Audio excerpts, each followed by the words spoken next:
Welcome to the Low Demand Parenting Podcast, where we drop the pressure, find the joy, and thrive, even when it feels like life is stuck on level 12 hard. I'm Amanda Diekman, author, autistic adult, and mom of 3. I'm not here as an expert, but a fellow traveler. Together, we're learning how to live more gently, authentically, and vibrantly in this wild parenting life. Hello and welcome. I am here with Angele Close, who is going to bring us into our inner world, the whole part of low demand parenting that is our work, how we show up for our kids with all of our many parts intact, and how we actually heal and grow right alongside our kids. Welcome, Angele. Thanks for having me, Amanda. It's great to be here. I'm so excited to talk to you because this is something that I feel really personally passionate about, is that a big part of why low demand works for our family is because it works for me on the inside, that I know how to let go of things that are too hard. I know how to listen and trust myself. I know how to respond when I get triggered by the things that are happening around me. When those things weren't true, this parenting just snowballed. The weight I carried was bigger, heavier, and harder to manage. So, in many ways, this is the secret sauce, the magic of how we actually live this out.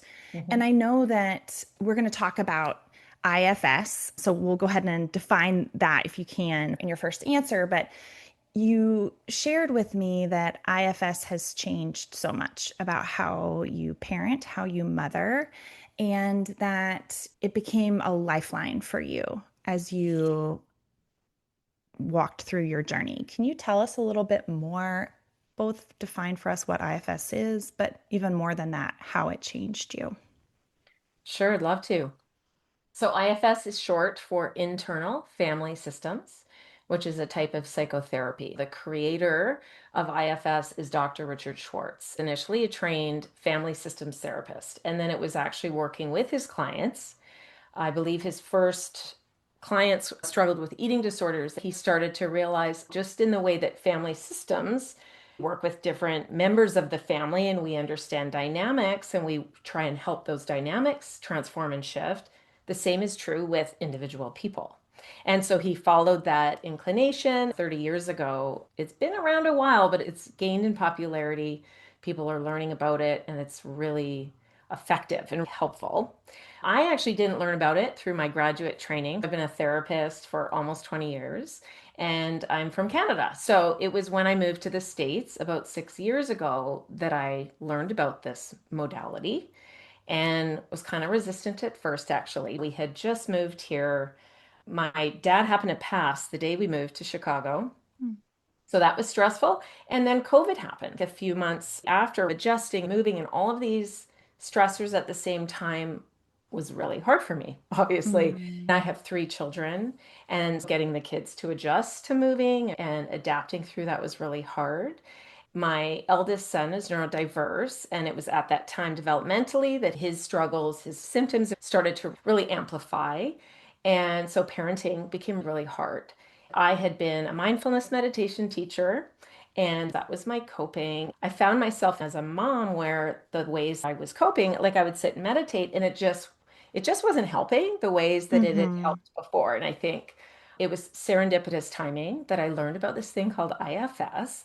And I read Dick Schwartz's book, You Are the One You've Been Waiting For. When I read it, Amanda, it was like all the pieces of the puzzle clicked in terms of past clients that I'd struggled to help, in terms of my own experiences in my own mind and my emotions and reactions, understanding that, of course, we're parts. And I'd seen this with clients, but IFS gives a language for it, a language and a map. Instead of like in mindfulness, for instance, the practice is you notice your thoughts and feelings show up, but then you try and let them go. Well, at this time in my life, like they weren't going. It's kind of like Mm-hmm. little kids vying for your attention and pay attention to me. And it was really loud inside and it felt really messy and a lot. And sitting there to let them go away was like ignoring your kid. You wouldn't do that. I did a couple of the meditations and it's kind of a how do we guide? How do we get curious about these parts of us instead of ignoring them? How do we go to them and try and understand them? And it was life-changing. It helped me feel a lot less shame and empowered because I had something that I could do to help myself. And so it Hmm. really was like an anchor at a time where I really needed something and my kids needed me. It changed my whole career because then I started training in it and learning it. And I'm really passionate to bring this method, if we call it a method or a map, to parents because it's life changing. Hmm. Yes. I also do IFS therapy and have for a while with my therapist. I found it as a late diagnosed autistic person when we first introduced parts. I found it really scary. I didn't like the idea that there were parts of me that I wasn't just somehow intrinsically whole. I think sometimes metaphors are difficult for me to grasp. It felt literally like I was fragmenting all of a sudden. And I know that happens for everybody, but it was really scary for me in a way because I didn't really understand that it is essentially a metaphor. You are still literally a whole person. You're just exploring aspects of your experience. So I Mhm. just wanted to name both that I'm in love with this practice and also that at least initially we had to tread lightly with the exploration because it coincided with so much unmasking and re-examining who I believed that I was throughout Right. my journey. In the end, it's been hugely helpful for the unmasking journey and for relearning who I am and who I was and how Mm. I was compensating and coping for the world not being built for a brain like mine. And I see this all the time in the people that I coach and the messages I get on Instagram that we're really struggling with perfectionism, with feeling like we have to be on all the time for our kids, that any little slip, any little emotion, any little dysregulation from us amplifies in our Yeah. kids. And also feeling like this is our fault, that at some point along the way as parents, we missed something, we messed something up, and we probably did because that's life, because we're human. We did make mistakes. And so those mistakes become amplified in our brains, feeling like if we had only gotten a diagnosis sooner, if we'd only found low demand sooner, if we'd only pulled our kids out of school sooner, or if we'd only ended a relationship sooner, then we wouldn't be in this terrifically difficult spot. IFS helps parents shift their relationship to themselves, particularly this idea of the inner critic or Mhm. the sense of failure. You mentioned that it's not the same as some of the other practices like mindfulness meditation. There are unique movements that come up in the IFS journey. So tell us a little bit about how that looks. Yeah, absolutely. I always get so frustrated when I read a self-help book that tells us to just ignore the critical voice or the thought, change your thoughts, and then just do this, right? Because it just doesn't work. We can't. And we don't want to because our parts, and I appreciate that some folks don't love the parts word. So sometimes I'll say things like energies or reactions within us. So just Mhm. whatever language fits, there's permission there. All of our parts, all of our reactions inside belong. And even that, so it seems radical that if I would say even an inner critical part, if we call it an inner critic, it has some good intention for us. That idea that all of our parts belong and they ultimately want the best for us is liberation. It's true self-acceptance. We're not trying to reject any parts of ourself or even, I mean, some parts can be problematic. So we want them to shift or change and transform. That's okay. And that's what's possible with the method of IFS. When we get curious and get to know that inner critical part, it's almost like a conversation with that curiosity and not judging it, but try and understand what's it trying to accomplish by being harsh on you or driving you in these negative ways. Every client I've worked with and myself, we always find a reason. We always find some good intention, like I'm trying to protect you. I'm afraid that we're going to be judged, or I'm trying to protect you from some harm or some experience that probably in life we have experienced. So it makes sense that that part's there. We want to get to know and understand that part. Where did you learn that from? What role are you playing in my life? It's usually got some concern or some fear, and that's why it's doing its job. And so from there, usually there's great understanding, right? As you've done this work, Amanda, it's like, oh, instead of hating this part or thinking this part is an inner bully or an inner enemy, it's like, oh, thank you. You get this organic compassion and understanding and gratitude because you're not trying to create harm. Often these parts, they don't even know that's the impact. They are just concerned about protecting us and they have these fears. So there's the gateway and the bridge for us. These parts they sometimes think they're trapped in time. They think we're still a kid, that their job is necessary. And so to be able to say, I'm actually in my 40s, I'm actually an adult, and I'm actually okay with not everyone liking me. It's not as threatening now in my life as it was when I was a child. And so we can help that part shift with that new understanding and then invite it. Like, do you want to take a different role in my system? And I found that these critical parts usually make really great consiglieres rather than it be an inner bully that you're fighting against inside, which feels painful. It's like a little buddy that's there to guide you. You can ask that part, what role do you want to play? It becomes this collaborative negotiation. And it's transformative. Working with moms all this time, like our inner critics to be that, what is a good mother and what is that perfect parent? The critics can be really, really loud and potent because the stakes feel really high. We do love our kids and we want the best for them. There can be one or maybe even more really loud inner part that feels like it's against us. So it's Hmm. transformational to be able to shift that relationship inside and feel just more self acceptance, less shame, right? Because the critic can really drive parts of us that feel shame. One of my protectors, I call him my pokey protector. I imagine him like in a cartoon, if you have a little knight who has a really long staff and Mhm. he's kind of young and a little bit impulsive. And he Mhm. just always jumps right out in front of me and is like, hey, you, what are you Yeah, doing? Why are you coming near her? I'm like, it's okay. They're allowed. Staff down. We're okay. that's Originally, he poked me a lot with that long staff. Like, you get back. It's not safe out there. And kept me really small, kept me really afraid. And now we've reoriented where he's like my very first mm, the vanguard of my protection system. He makes me smile, right? Like I think he's so dear and funny. And yeah. so I'm able to laugh like when it often comes up with my husband if he's standing over top of me asking me if I fed the cat yet. And my little protector is like, hey, you get back. Yeah. She didn't do it. Yeah, yeah. And instead of feeling shame or, oh, I should have fed the cat and now he hates me, I'm just like, oh, no, I didn't. It That's just right. shifts how I engage in those moments, knowing that I have these parts. So I'm going to give you a scenario that I hear all the time from parents. So your kid yells at you and calls you names. And people are always telling me, I understand. Low demand says that all kinds of communication are telling us something. I don't want to shut the communication down, but it hurts Yeah. because my dad yelled at me or because I once dated someone who had that exact same energy, Mhm. or it sounds just like the way I talk to myself, the way those inner critics are showing up right now is very harsh, or because I wanted to yell at my parents like that and no one ever let me. I was sent to my room or I was ignored or I was neglected. There's a reason.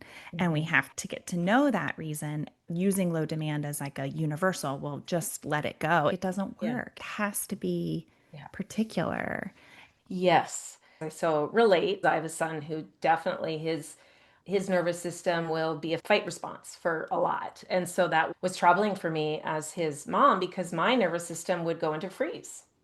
When he was having a real rage episode playing a fun family game of baseball, I just became a deer in a headlight. My body took over, and my husband was like, whoa, where are you? And so we walked back from the park, and I was getting curious, like, oh, yeah, something's really in my way. I knew because of my training, this is my trauma response, a default mode within my system that's getting activated in the face of someone yelling and screaming and in a rage. That's what all parents will encounter. I believe the parenting journey is a journey of understanding ourselves and healing. It's an opportunity because along the way, we will get these. In IFS, we call them trailheads to know that you have stuff that's getting activated. Those are the moments where you know all the things in your head. You have the part that's ingested all the stuff on how to be low demand and you understand your kids' difficulties and what they need. But in those moments, that's when it's really, really hard because our bodies, our parts, They get disconnected from all that information, and the nervous system is just going to respond in milliseconds.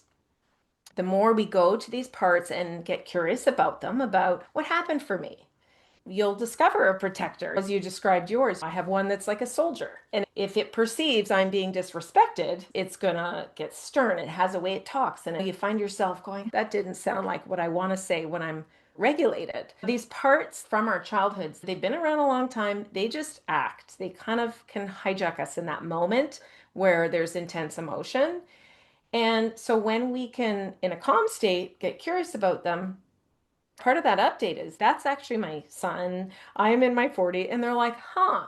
That's what I discovered when I got to know the soldier part. It's like its main concern was just make sure your boundaries are protected, that nobody's treating you poorly. And like you said, those are great parts. I love that part. And that's important. I just don't want it to jump in those parenting moments without fully understanding what's going on. There is no threat here because if we haven't worked on them and processed them, our pain from our earlier life and our traumas from our childhood, then they're just going to swoop in and deal with what they think is a threat in life. Stuff comes up. We do experience fear, humiliation, embarrassment, difficulty. We have parts that they're called firefighter parts, and they'll help us cope with that to numb that out. And then we have these protectors are protecting the exiled parts. Exiled parts tend to be the younger, more vulnerable, tender ones that through our childhood, both from misunderstandings, abuse, or traumas. So when you're in an environment as a child and you can't process these feelings that you have, these experiences, those get shoved down and pushed down, right? It's very adaptive. It's wonderful that we have this capacity to live through some really difficult childhood experiences. For instance, if you grew up in a family, you're not allowed to be angry. You're shamed or sent to your room. Anger is a human emotion. We all have it, and we're hardwired for it. An exiled part's going to carry that anger. And those protectors are going to work to make sure, at all costs, to suppress that anger. But now we know that's not healthy. So later in life, it's not going to serve us when we're continually suppressing our anger. Protectors are trying to protect these exiled parts from getting triggered, but that is what needs to be witnessed and healed so we can unburden some of these beliefs. And there is a element within each person called self energy, capital S. Self. It's not a part, but it's core essence. You can use different words for it. I love the word soul. There's Buddha nature, Christ consciousness. They come from various contemplative traditions, but it is that sense of non-brokenness. No matter what's happened to you, you have self-energy. We have creativity, we're in flow, we have curiosity. We're not judgy when we're in self, we're curious, we're open. This is within all of us. It's like, oh, I'd love to be a calm, confident parent, and that is very difficult when our parts are trying to live our life for us in the way that they needed to in our early childhood. With the IFS applying the practices, it's really a way of understanding ourselves and going inside and getting to know our parts. They learn to trust that self energy is what leads. Yes. And for those of us who are PDAers, it actually brings us a greater sense of autonomy and control. Yeah. There is an internal dysregulation to having the parts pop up and take over that can be really threatening to a PDA, or in particular an adult PDA. This integration work actually makes you feel safer with yourself and decreases your threat response internally by knowing them and feeling like I have responsibility for them. That makes that big self, Yeah. like what I call big me. It makes big me feel like I got this. I know these people. I know how to work with them. And it brings me a lot more internal regulation within my system Yes. to befriend them. It's making me think about how much we carry as parents through our daily lives. Good parents serve hot meals around the table, and good Mhm. parents always respond to their kids calmly. And we have so much shoulding that we do that, of course, is going to get our whole internal system all riled up trying to meet those expectations. Here in low demand, we talk about shifting that model. We interrogate in a loving way those expectations and proactively let them go. And I feel like this process is really integral to redefining what parenthood means to us in a way that isn't like, I love the title of your book, has to do with unburdening. I think that unburdening is the emotional core of low Mhm. demand. So tell us a little bit about what it looks like to drop demands for ourselves in a way that is healing for our identity as parents. I love that question because it just makes me go into that place in my body of the Mm. moments when I've been able to do that for myself and the lightness you get. Because you're right, there's such heaviness. The expectations right now on parents are just deafening, impossible. If in times where I have perceived that I'm going to be judged by other parents or people will see me as not a good mom, my whole stomach just clenches. The whole torso is like, right? If you work with an IFS therapist, there's a whole ritual and expanded process of updating that's like unburdening. Once you've witnessed that part that's has feelings, has sensation, has beliefs about itself, the world. I'm not lovable. Belonging is not possible unless I conform. I will be all by myself if I don't go along. You invite that part. Do you want to release and unburden these beliefs and these feelings of shame and not good enoughness that you feel when you think the other moms are judging you? For instance, there's a process in IFS, you might give it to the earth or to fire or air or whatever that part wants to do. The imagination of the mind is amazing in this process of healing. And then when that's released, it feels so freeing and liberating because we're not hindered by these burdens anymore. From that self energy, we're like, okay, so what do I choose? What are my values and how do I want to parent to be able to anchor to myself? I'm wondering about one aspect of IFS that I have found really powerful, which is that it also allows room for my kids to have their own parts. Yes. There's this dominant cultural fear. I don't want my kids to go to therapy one day to fix what I broke in their childhood. The ultimate success is for your kids not to go to therapy one day because you didn't Right. F them up in their childhood. And I just find that so backwards. I hope my kids have enough self curiosity and self trust to go to therapy one day. I hope that my kids go to therapy so that they can heal from the mistakes I made, because Yeah. I am a human and I'm allowed to make mistakes, which is a new belief that I've created for myself. I used to believe I had to be perfect, and that was the only way I could keep the people I loved safe. And now I've updated it. Say I Yeah. am a mistake maker. And I love that about myself because it means I'm trying, it means I'm alive. I wonder how you hope that this process Mhm. of unburdening our parenting, how does that actually change the way that we parent, the way that we show up for these dysregulated, challenging, and ultimately incredibly beautiful kids that we've been gifted to journey with? Despite being a therapist, when push came to shove, I was like, I know how I should be, but I'm not showing up in that way. It was very evident. I had some learning, some healing to do. By going to all my parts and working with them and bit by bit unburdening them, I came to feel that inner critic could soften. I was less concerned about being perceived perfect by others and being able to be imperfect. The shame lessened and dissolved. And that's good for my kids. A mom who's spiraling all the time and seeing the world, anticipating all the threats, I was less able to be a safe person to them, right? Because I was less present. Parenting sets us up in that way because it's so challenging at times. And it offers us those trailheads to go inside and see what within us hasn't been healed and processed yet. And we can do that work. It's not like, oh, you have to go to therapy twice a week for 10 years. This gives parents a lot of hope because I know I felt that feeling when I thought, oh, once I'd learned this, I had a part that gave me a montage of all the mistakes I'd made. Mm-hmm. And it was like, okay, brace yourself. And I'm willing to, like you said, I'm open to knowing I'm imperfect and to doing repair and to saying, oh, listen, not to shame spiral, but to hear that and know that we're humans, we're all on a journey and what we're modeling to our kids. I can use that language and say, I'm sorry, I had a part that's just really was frustrated that you didn't put away the thing that you said you were going to put away. It helps in how I communicate with them. So it's a day-to-day stuff, but also the deeper work we can do to really unburden and heal some of the stuff we came into parenting with that's not serving us or our kids.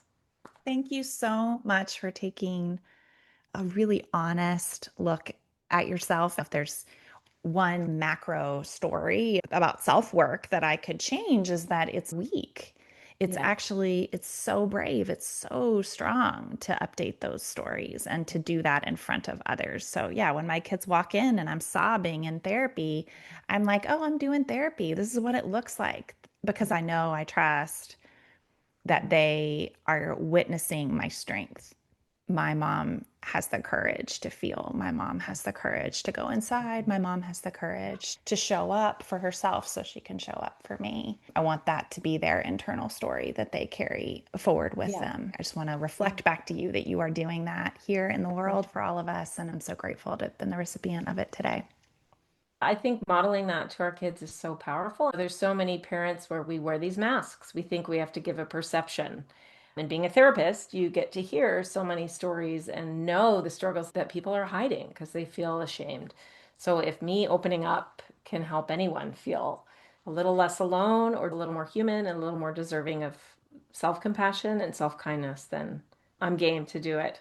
Absolutely. We'll include information about how people can connect with you and find IFS therapists here in the United States. And I imagine that there are some registries around the world. So we'll try to include that information in the show notes, as well as a couple of books and workbooks for starting this journey. Hopefully, maybe you're listening to this in 2026 and you want to check out Unburdening Motherhood, and it will be in the world and ready to be read. Amanda, I do have a little video series if moms want something now and the book's not out yet. Just short little clips of practices so people can find that on my website if they sign up and they can just follow along and get some things they can practice right now using IFS. Wonderful. Thank you for Great. making that. We'll make sure that that's available here too. And that's a free Great. resource that people Yes, get. it is. Awesome. Yeah. Thank you for making that so accessible. Thank you for this conversation. If this podcast is speaking to your soul, you can subscribe through wherever you get your own podcasts. Even better, if you feel the nudge, head on over to Apple Podcasts in particular and leave us a review. It's such a helpful way for new people to also get to experience what this podcast wants to bring into their lives. I'm Amanda. Remember, it takes great strength to let things go. I'll see you next week.